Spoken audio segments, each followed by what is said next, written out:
Good morning mga kabahay. So ang ipapakita ko po ngayon ay ang bahay namin dito po sa Broadway Homes Lipa.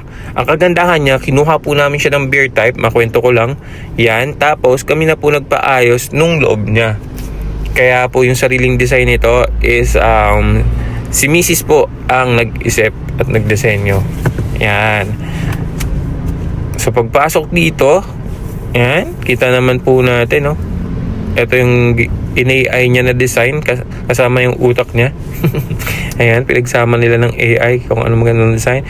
Then, she made it into a reality. Hinanap niya sa mga furniture stores, ayan, or sa mga TikTok kung ano yung itsura nung inilabas doon sa picture sa AI.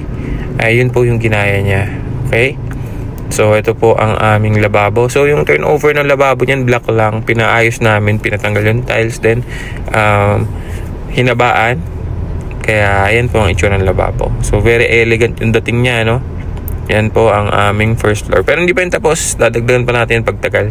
Yung dito naman is yung ating laundry area na balak din namin siguro pabakbakin sa future or lalagyan ng bathtub or anything. Then, ito naman yung CR.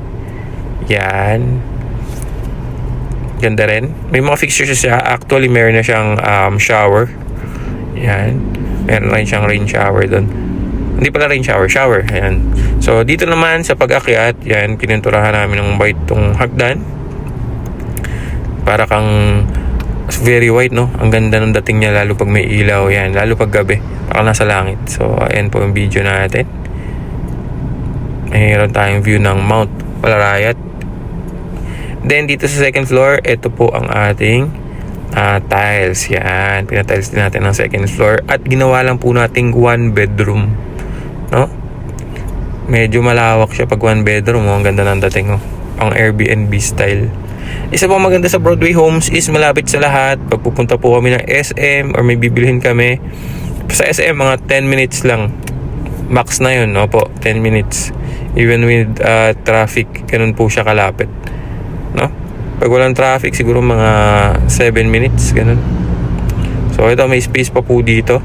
Yan, kung tinatamad kang bumaba para umihi, maglagay ng arenola doon. Biro lang. So, yun po siya. Maraming salamat po. If you want, invest now. Current price po natin, syempre pataas tayo ng pataas kumpara dun sa mga vlogs ko dito. Ganun talaga, kailangan mag-invest na once early ka or buy higher later. So, kaya pa rin naman yan. Meron pa rin tayong mga pag-ibig financing kung di nyo kayang i-cash ka agad, kung di nyo kayang spot DP. So, kausapin nyo po ako para matulungan ko po kayo makakuha ng bahay dito sa Lipa, Batangas. I'm your broker, Diego Torres. Add nyo po ako sa Facebook, broker Diego Torres.